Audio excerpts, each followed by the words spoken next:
Hello दोस्तों, स्वागत है आप सभी का आपके अपने यूट्यूब चैनल गवर्नमेंट फ्योर में। दोस्तों, आज का हमारा टॉपिक है ब्लड से रिलेटेड जो भी क्वेश्चन एग्जाम में पूछे जाते हैं, आज हम उन सभी को डिस्कस करेंगे। इस टॉपिक को दोस्तों हम पूरा डीपली स्टडी करेंगे, जानेंगे ब्लड के बारे में और साथ ही जानेंगे कि ब्लड सर्कुलेशन हमारी बॉडी में कैसे होता है। तो दोस्तों चलिए शुरू करते हैं आज का हमारा वीडियो। जानेंगे सबसे पहले ब्लड की क्या क्या प्रॉपर्टीज होती है।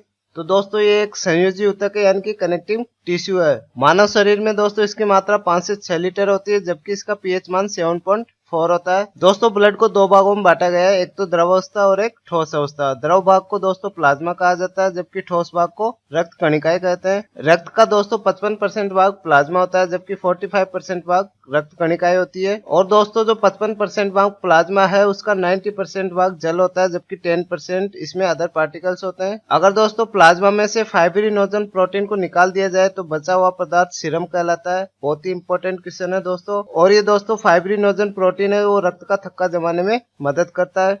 अब बात करते हैं दोस्तों रक्त कणिकाओं की। इनको हमने 3 भागों में बांटा है। सबसे पहला आरबीसी, दूसरा प्लेटलेट्स और लास्ट में डब्ल्यूबीसी। अगर इनकी क्वांटिटी के आधार पर इनके बढ़ते हुए क्रम की बात करें तो दोस्तों इनका बढ़ता हुआ क्रम यही है।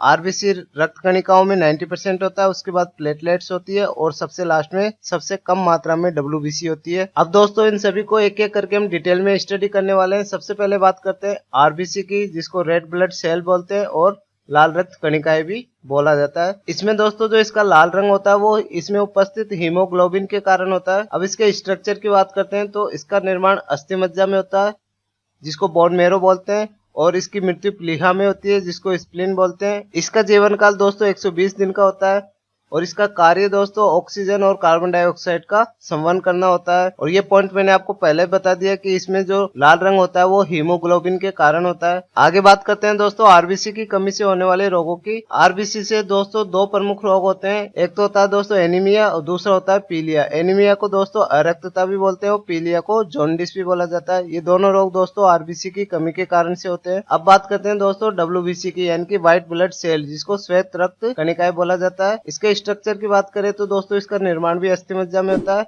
और इसकी मृत्यु रक्त में ही हो जाती है। इसका जीवन काल दोस्तों 3 से 5 दिन का होता है और इसका कार्य दोस्तों रोग प्रतिरोधक क्षमता को बढ़ाना होता है। इनकी संख्या दोस्तों ब्लड में सबसे कम होती है। डब्ल्यूबीसी को दोस्तों 2 भागों में बांटा गया है। एक होता है दोस्तों लिम्फोसाइट, दूसरा होता है मोनोसाइट। अब जानते हैं दोस्तों लिम्फोसाइट क्या काम आता है, मोनोसाइट क्या काम आता है। लिम्फोसाइट दोस्तों रोग प्रतिरोधक क्षमता को बढ़ाता है, जबकि मोनोसाइट घाव भरने के काम में आता है। अगर दोस्तों डब्ल्यूबीसी में अचानक तेजी से इंक्रीज हो जाए तो वो ब्लड कैंसर का खतरा बन जाता है। यहाँ से एक और पॉइंट निकल के आता है दोस्तों, डब्ल्यूबीसी में इंक्रीज होता है उसको क्या कहते हैं और डब्ल्यूबीसी में डिक्रीज होता है तो उसको क्या कहा जाता है। दोस्तों अगर डब्ल्यूबीसी में इंक्रीज होएगा तो उसको ल्यूकेमिया कहते हैं, जबकि डब्ल्यूबीसी में डिक्रीज होएगा तो उसको ल्यूकोपीनिया कहा जाता है। यहाँ पे दोस्तों एक और इम्पोर्टेंट पॉइंट है जो आपको याद रखना है, विटामिन ए रक्त में डब्ल्यूबीसी को बढ़ा देता है। अब बात करते हैं दोस्तों प्लेटलेट्स की, यानी कि बिंबाणु। ये दोस्तों 4.5 से 6 लाख प्रति लीटर हमारे रक्त में उपस्थित होती है और ये रक्त के बहाव को रोकने का काम करती है। जब दोस्तों चिकनगुनिया और डेंगू जैसी बीमारी होती है तो प्लेटलेट्स की संख्या कम हो जाती है। अब यहाँ से दोस्तों एक और इम्पोर्टेंट पॉइंट नोट डाउन करना है, हेपेरिन की उपस्थिति के कारण ही शरीर का रक्त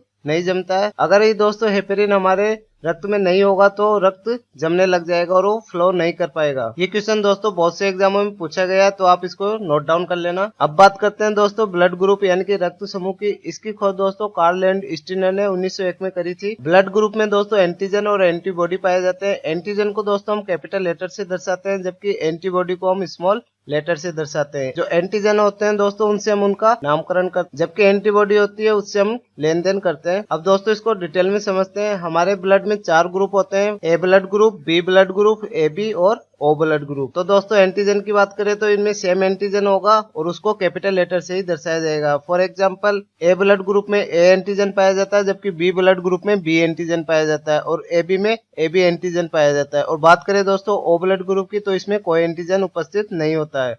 अब बात करते हैं दोस्तों एंटीबॉडी की। तो एंटीबॉडी दोस्तों इसमें जस्ट विपरीत होता है। ए ब्लड ग्रुप में एंटीबॉडी बी होगा, जबकि बी ब्लड ग्रुप में एंटीबॉडी ए होगा। और दोस्तों ए बी में कोई एंटीबॉडी नहीं होता और ओ में दोस्तों ए बी एंटीबॉडी होते हैं। इनको स्मॉल लेटर से दर्शाया जाता है। अब बात करते हैं दोस्तों ब्लड का लेन देन कैसे किया जाता है। इसको डिटेल में समझने के लिए दोस्तों हमने एक डायग्राम बनाया है। ओ को सबसे पहले रखा है, फिर ए को, फिर बी को, लास्ट में सबसे लास्ट में हमने ए बी को रखा है। अब इसकी दोस्तों एक प्रतिलिपि जस्ट इसके पीछे बना देते हैं। ओ के पीछे ओ की प्रतिलिपि, बी के पीछे बी की और ए के पीछे ए की तथा AB के पीछे AB की प्रतिलिपि। अब दोस्तों ये सभी एक दूसरे को ब्लड दे सकते हैं, यानी कि O को दे सकता है, A को दे सकता है, B को दे सकता है, जबकि AB को दे सकता है। अब दोस्तों हमने सबसे पहले O को रखा है तो O इन सबको दे सकता है, तो O का निशान हमने सबकी तरफ कर दिया है। तो O अब A को भी दे सकता है, B को भी दे सकता है और AB को भी दे सकता है। बात करें दोस्तों A ब्लड ग्रुप की, तो ये किस किस को दे सकता है दोस्तों, एक तो A को दे सकता है और यहाँ से पता लग रहा है कि ये AB को भी दे सकता है। B ब्लड ग्रुप की बात करें तो दोस्तों ये B को तो दे ही सकता है, साथ में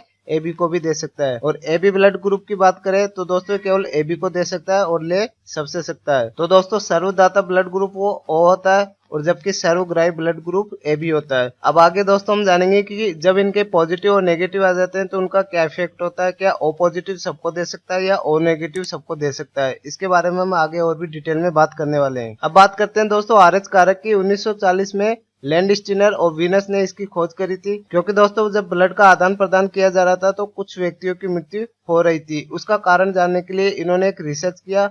वो रिसर्च दोस्तों मकाका रिसर्च नामक बंदर पे किया गया। इस रिसर्च के द्वारा दोस्तों इन्होंने जिनके पास RH कारक होता है उनको पॉजिटिव ब्लड ग्रुप नाम दिया और जिनके पास RH कारक नहीं होता है उनको नेगेटिव ब्लड ग्रुप नाम दिया। तो A के ब्लड ग्रुप अब दोस्तों दो टाइप के हो गए, A पॉजिटिव A नेगेटिव। ऐसे ही B का हो जाएगा दोस्तों B पॉजिटिव और B नेगेटिव। अब बात करते हैं दोस्तों आगे की, जिनके पास RH कारक होता है वो अगर किसी को ब्लड देते हैं तो क्या प्रभाव पड़ता है, और जिनके पास RH कारक नहीं होता है वो अगर किसी को ब्लड देते हैं तो उसका क्या प्रभाव पड़ता है। तो सबसे पहले दोस्तों हमने A पॉजिटिव और A पॉजिटिव दोनों को लिया है, तो दोनों के पास RH कारक है। अब दोस्तों इन दोनों के पास RH कारक है, अगर ये एक दूसरे को ब्लड देंगे तो इसका कोई प्रभाव नहीं पड़ेगा, क्योंकि दोनों के पास RH कारक उपस्थित है।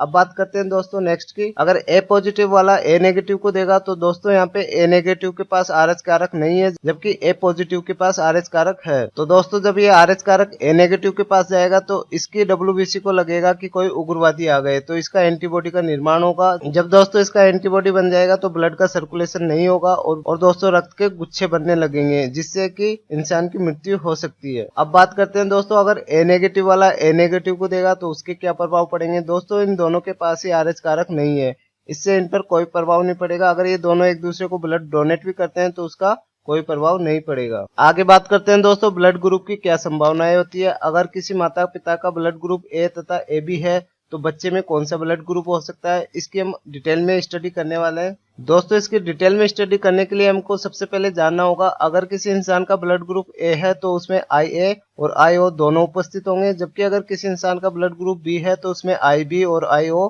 दोनों उपस्थित होंगे। AB ब्लड ग्रुप वाले के पास दोस्तों IA और IB उपस्थित होते हैं और O ब्लड ग्रुप वाले के पास IO और IO उपस्थित होते हैं। चलिए दोस्तों यहाँ पे एक बहुत ही इंपॉर्टेंट क्वेश्चन लिया गया। एक बच्चा जिसका ब्लड ग्रुप O है और माता पिता जिनका ब्लड ग्रुप AB तथा O है वो दावा करते हैं कि बच्चा उनका है, जबकि माता पिता जिनका ब्लड ग्रुप A तथा B है वो दावा करते हैं कि बच्चा उनका है। तो इसका दोस्तों हमें पता लगाना है कि ये बच्चा किनका हो सकता है, इसकी क्या संभावनाएं होती है। दोस्तों क्वेश्चन में देखने में पता लग रहा है कि माता पिता जिनका ब्लड ग्रुप AB तथा O है वो बच्चा उनका हो सकता है, लेकिन हम इसको डिटेल में स्टडी करेंगे कि बच्चा किसका होगा। दोस्तों सबसे पहले हमने उन दो माता पिताओं को बिठाया जिनका ब्लड ग्रुप AB और O है, और इस साइड दोस्तों हमने उन माता पिताओं को बिठाया जिनका ब्लड ग्रुप A तथा B है। AB वाले ब्लड ग्रुप और O वाले ब्लड ग्रुप की दोस्तों ये संभावना होती है कि इनमें IA और IB होता है, जबकि O में केवल IO उपस्थित होता है।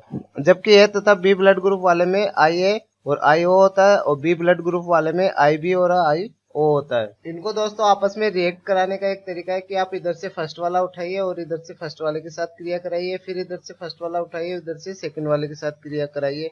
ऐसे दोस्तों इधर से सेकंड वाला उठाइए फर्स्ट वाले के साथ, फिर सेकंड वाले के साथ क्रिया कराइए। इससे दोस्तों आपको ये चारों मिल जाएंगे, IA IO और ये 2 बार मिला है और IB IO ये भी 2 बार मिला है। तो इसके दोस्तों ब्लड ग्रुप केवल A और B हो सकते हैं। अगर दोस्तों माता पिता का ब्लड ग्रुप AB और O है तो उनके बच्चों के ब्लड ग्रुप दोस्तों या तो A होगा या B होगा। ये 2 ही ब्लड ग्रुप यहाँ से पॉसिबल हो पा रहे हैं। अब इधर बात करते हैं दोस्तों, इधर भी हमने ऐसे ही क्रिया कराई, तो यहाँ से पहले में दोस्तों IA और IB मिला है, इसका मतलब ब्लड ग्रुप AB होगा। दूसरे की बात करें, दूसरे में IA और IO मिला है, इसका मतलब ब्लड ग्रुप AB हो सकता है। तीसरे में बात करें तो ब्लड ग्रुप B हो सकता है, जबकि चौथे में बात करें तो ब्लड ग्रुप O हो सकता है। यहाँ से दोस्तों पता लग रहा है अगर माता पिता का ब्लड ग्रुप A तथा B है तो उनके बच्चों में जो ब्लड ग्रुप की संभावना है वो दोस्तों चारों ही आती है। उनके बच्चों में ब्लड ग्रुप AB हो सकता है, B भी हो सकता है, AB भी हो सकता है और O भी हो सकता है। तो यहाँ से दोस्तों पता लग रहा है कि इस बच्चे का ब्लड ग्रुप जिसका O है उसके माता पिता ए तथा बी वाले ही होंगे। अब पढ़ते हैं दोस्तों रक्त परिसंचरण तंत्र के बारे में। ब्लड सर्कुलेशन हमारी बॉडी में कैसे काम करता है, इसके क्या क्या इफेक्ट्स होते हैं। जो दोस्तों मानव हार्ट होता है उसमें दोस्तों कुछ धमनियां होती है और सिराएं होती है जो ब्लड को लाने और ले जाने का काम करते हैं। इसको हम डिटेल में स्टडी करने वाले हैं कि कौन क्या काम करता है। सबसे पहले बात करते हैं दोस्तों जो ब्लड सर्कुलेशन सिस्टम है, इसकी खोज दोस्तों 1628 में विलियम हार्वे ने करी थी। और दोस्तों मानव हृदय होता है उसका वजन 300 ग्राम होता है। अब बात करते हैं दोस्तों धमनियों की। इनमें दोस्तों शुद्ध रक्त होता है। शुद्ध रक्त का मतलब कुछ नहीं है, केवल ये है कि ऑक्सीजन युक्त रक्त होता है। और बात करें दोस्तों सिराओं के, तो इनमें दोस्तों अशुद्ध रक्त होता है, यानी कि कार्बन डाइऑक्साइड युक्त रक्त होता है। बस दोस्तों आपको इतना याद रखना है कि धमनियों में शुद्ध रक्त होता है और सिराओं में अशुद्ध रक्त होता है। अब दोस्तों इनका एक एक अपवाद भी है। धमनी का अपवाद है दोस्तों पलामेरी धमनी। इसमें दोस्तों अशुद्ध रक्त होएगा क्योंकि ये इसका अपवाद है, जस्ट उल्टा हो जाएगा, तो इसमें दोस्तों अशुद्ध रक्त होता है। और सिराओं का अपवाद है दोस्तों पलामेरी सिरा। इसमें भी दोस्तों इसका जस्ट उल्टा यानी कि शुद्ध रक्त उपस्थित होता है। अब दोस्तों आपको यहाँ पे कंफ्यूजन होगा कि धमनी और पलामेरी धमनी को हम कैसे पहचानेंगे।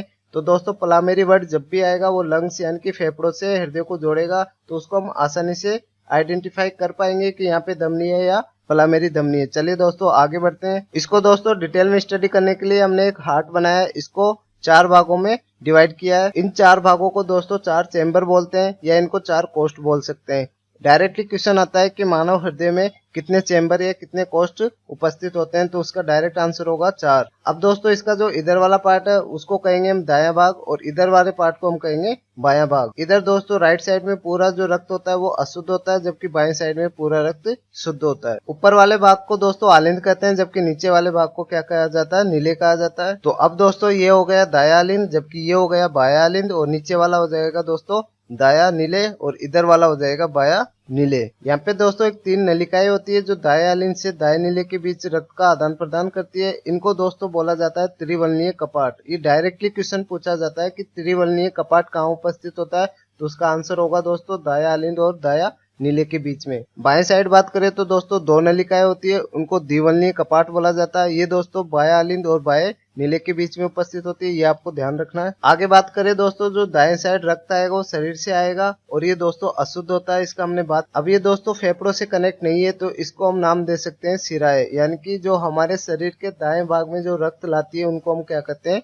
सिराएं कहते हैं। और वो अशुद्ध रक्त लेके आती है। जब ये अशुद्ध रक्त इसमें आता है तो इन त्रिवलनीय कपाट से ये नीचे आता है और यहाँ से ये रक्त बाहर निकलता है। अभी तक दोस्तों हमने रक्त की शुद्धिकरण की बात नहीं करी है, तो यहाँ पे जो रक्त बाहर निकल रहा है वो भी अशुद्धि रक्त है और इसको हम डायरेक्ट कनेक्ट करते हैं दोस्तों फेफड़ों से। जब ये फेफड़ों से कनेक्ट हो रहा है तो हम समझ सकते हैं दोस्तों कि मानव हार्ट से फेफड़ों तक जो रक्त लेके जाएगी वो अशुद्ध रक्त लेके जा रही है, तो इसको हम बोलेंगे दोस्तों पलामेरी धमनी। अब दोस्तों अशुद्ध रक्त आपके फेफड़ों यानी कि लंग्स में आ चुका है। अब दोस्तों मानव श्वसन करता है तो श्वसन के साथ ऑक्सीजन आती है और ये दोस्तों अशुद्ध रक्त है यानी कि कार्बन डाइऑक्साइड युक्त है। अब श्वसन में दोस्तों ऑक्सीजन की मात्रा अधिक होने के कारण रक्त का शुद्धिकरण हो जाता है। ऑक्सीजन के सर्कुलेशन के कारण ही दोस्तों यहाँ पे रक्त का शुद्धिकरण हो जाता है। अब ये रक्त शुद्ध हो चुका है और ये जाएगा दोस्तों हृदय के बाएं भाग में। जो ये शुद्ध रक्त दोस्तों ये ऑक्सीजन युक्त और ये दोस्तों फेफड़ों से हृदय से कनेक्ट हो रहा है और ये शुद्ध रक्त है, तो दोस्तों यहाँ की दोस्तों पलामेरी सिराएं फेफड़ों से हृदय के बाएं भाग में रक्त को पहुंचाती है। अब दोस्तों जब यहाँ पे शुद्ध रक्त आ चुका है तो दोस्तों ये द्विवलनीय कपाट से नीचे आएगा। नीचे आने के बाद ये धमनियों के थ्रू हमारे शरीर में प्रवाह करेगा। तो दोस्तों हृदय के बाएं नीले से हमारे शरीर में जो रक्त ले जाती है उनको हम धमनियां कहते हैं। ये था दोस्तों ब्लड सर्कुलेशन का पूरा सिस्टम, ये कैसे काम करता है, इसमें कौन कौन से भाग किससे जुड़े होते हैं, इसको हमने पूरा डिटेल में स्टडी किया है। इसमें जो अदर इम्पोर्टेंट पॉइंट है वो ये है कि यहाँ पे दोस्तों एक नोड लगा होता है दायां आलिंद, इसको हम बोलते हैं एसे नोड यानी कि साइनो ऑरिकुलर नोड। ये क्या काम करता है दोस्तों, ये जो रक्त आता है उसको पंप करने का काम करता है, यानी कि उसकी स्पीड को बनाने का काम करता है। इसको दोस्तों डायरेक्टली पेसमेकर भी बोला जाता है। ये क्वेश्चन आपसे पूछा जाएगा कि पेसमेकर किसे कहते हैं, तो ऐसे नोड को कहा जाता है। ये दोस्तों रक्त की स्पीड को बनाता है। अब जब दोस्तों ये रक्त की स्पीड को बना रहा है तो एक ऐसा भी होगा जो रक्त की स्पीड को कम करेगा, यानी कि उसकी स्पीड को कम करने का काम करेगा, वो होता है दोस्तों एवी नोड। और ये दोस्तों दायां आलिंद और दाएं नीले के बीच में उपस्थित होता है, इसको बोलते हैं दोस्तों एवी नोड। ये आप ध्यान रखिएगा दोस्तों। आगे बात करते हैं दोस्तों अदर इम्पोर्टेंट पॉइंट की। सबसे पहले बात करते हैं कोरोनरी धमनी की। ये दोस्तों हृदय की मांसपेशियों में रक्त को पहुंचाने का काम करती है। इसको आपको याद रखना है कि कोरोनरी धमनी हृदय की मांसपेशियों में रक्त को प्रभावित करती है और अगर इसमें कुछ प्रॉब्लम आ जाती है तो दोस्तों मनुष्य को हार्ट अटैक आ सकता है। ये भी दोस्तों डायरेक्टली क्वेश्चन पूछा जाता है कि कौन सी धमनी में अगर कोई रुकावट आती है तो हार्ट अटैक आता है। आगे बात करते हैं दोस्तों रक्त के शुद्धिकरण की। ये दोस्तों फेफड़ों में होता है। आगे बात करते हैं दोस्तों ब्लड सर्कुलेशन सिस्टम। जो मानव शरीर का ब्लड सर्कुलेशन सिस्टम है वो कैसा होता है, तो ये दोस्तों बंद यानी कि क्लोज सर्कुलेशन सिस्टम होता है। अभी हमने इसको पूरा डायग्राम के थ्रू समझा था कि कैसे हार्ट से फेफड़ों, फेफड़ों से वापस हार्ट में, यानी कि पूरा बंद सर्कुलेशन सिस्टम है। और बात करें दोस्तों तो ये दोहरा परिसंचरण तंत्र है, यानी कि डबल सर्कुलेशन सिस्टम है। एसएन नोड को हमने पढ़ा था कि कहाँ उपस्थित होता है, दाहिने आलिंद में। साइनो ऑरिकुलर नोड कहाँ उपस्थित होता है, दाहिने आलिंद में। मानव शरीर का जो रक्तदाब होता है वो 120 से 80 mm पर HG होता है। और दोस्तों जो रक्तदाब को मापने की युक्ति है उसको स्पाइग्नोमेनोमीटर बोला जाता है। ये आपको याद रखना है दोस्तों, रक्तदाब को किससे मापा जाता है, स्पाइग्नोमेनोमीटर से। आगे बात करते हैं दोस्तों 1 मिनट में जो हमारा हृदय धड़कता है वो 72 बार धड़कता है। इसको हम पल्स भी बोलते हैं, यानी कि मानव हार्ट की जो पल्स होती है वो 72 होती है। अब बात करते हैं दोस्तों अदर जीव जंतुओं की, उनमें कैसा परिसंचरण तंत्र होता है और कितने चैम्बर होते हैं उसकी बात करते हैं। सबसे पहले मछली की बात करते हैं तो दोस्तों इनका हार्ट अधूरा होता है, ऊपर वाला पोर्शन होता है, तो इसमें केवल 2 चैम्बर पाए जाते हैं। बात करें दोस्तों इनके ब्लड सर्कुलेशन की तो ये केवल एक तरफा संचरण होता है, क्योंकि इसमें नीचे वाला पोर्शन है ही नहीं, तो ऊपर ऊपर ही ब्लड सर्कुलेट करेगा। अब बात करते हैं दोस्तों एम्फीबियंस और रेप्टाइल्स की, यानी कि उभयचर और रेंगने वाले जानवरों के बारे में। तो दोस्तों इनका हार्ट होता है वो 3 चेम्बर में होता है। तो दोस्तों इनका जो सर्कुलेशन सिस्टम होता है वो इनकम्प्लीट डबल सर्कुलेशन सिस्टम होता है, क्योंकि दोस्तों इसमें चौथा चेम्बर है ही नहीं, तो पूरा डबल सर्कुलेशन नहीं होता है। इनका दोस्तों एक अपवाद भी है, क्रोकोडाइल, जिसको मगरमच्छ बोला जाता है। इनमें दोस्तों 4 चेम्बर होते हैं और डबल सर्कुलेशन होता है, जैसे कि हमने अभी मानव हार्ट में पढ़ा था, उसमें भी पूरा डबल सर्कुलेशन हो रहा था। आगे बात करते हैं दोस्तों बर्ड्स और मैमल्स की, पक्षी और स्तनपापी की। स्तनपापी में दोस्तों इंसान भी आते हैं और इनमें दोस्तों हमने पढ़ाई था अभी कि 4 चेम्बर होते हैं और डबल सर्कुलेशन सिस्टम होता है। अब बात करते हैं दोस्तों अदर इंपॉर्टेंट पॉइंट की। सबसे पहला पॉइंट है दोस्तों ईसीजी मशीन। इसकी फुल फॉर्म आपसे एग्जाम में पूछी जाती है कि ईसीजी की फुल फॉर्म क्या होती है। तो दोस्तों अगर ईसीजी मशीन आता है तो आपको उसकी फुल फॉर्म बतानी है इलेक्ट्रोकार्डियोग्राम। अगर ईसीजी रिपोर्ट आता है तो दोस्तों उसकी फुल फॉर्म होती है इलेक्ट्रोकार्डियोग्राफ। ये बहुत इंपॉर्टेंट है दोस्तों, इसकी फुल फॉर्म डायरेक्ट एग्जाम में पूछी जाती है, आपको दोनों को याद रखना है। अगर ईसीजी मशीन आती है तो उसकी फुल फॉर्म क्या होगी, अगर ईसीजी। अब दोस्तों एक और क्वेश्चन एग्जाम में पूछा जाता है कि जो ईसीजी मशीन है उसको किसने खोजा था, तो इसका आंसर है दोस्तों विलियम एंथोवेन ने। तो इस तरह से दोस्तों ये पूरा टॉपिक कंप्लीट होता है। धन्यवाद दोस्तों एंड तक देखने के लिए। वीडियो अगर अच्छा लगा तो इसको लाइक करना ना भूले और अपने दोस्तों के साथ शेयर करना ना भूले। अगर आपने चैनल को सब्सक्राइब नहीं किया तो प्लीज सब्सक्राइब कर ले, क्योंकि दोस्तों जब भी हम वीडियो अपलोड करेंगे तो उसका नोटिफिकेशन आपको तभी आएगा जब आपने चैनल को सब्सक्राइब कर रखा होगा। मिलते हैं दोस्तों एक और नई वीडियो के साथ, तब तक के लिए बाय बाय, टेक केयर।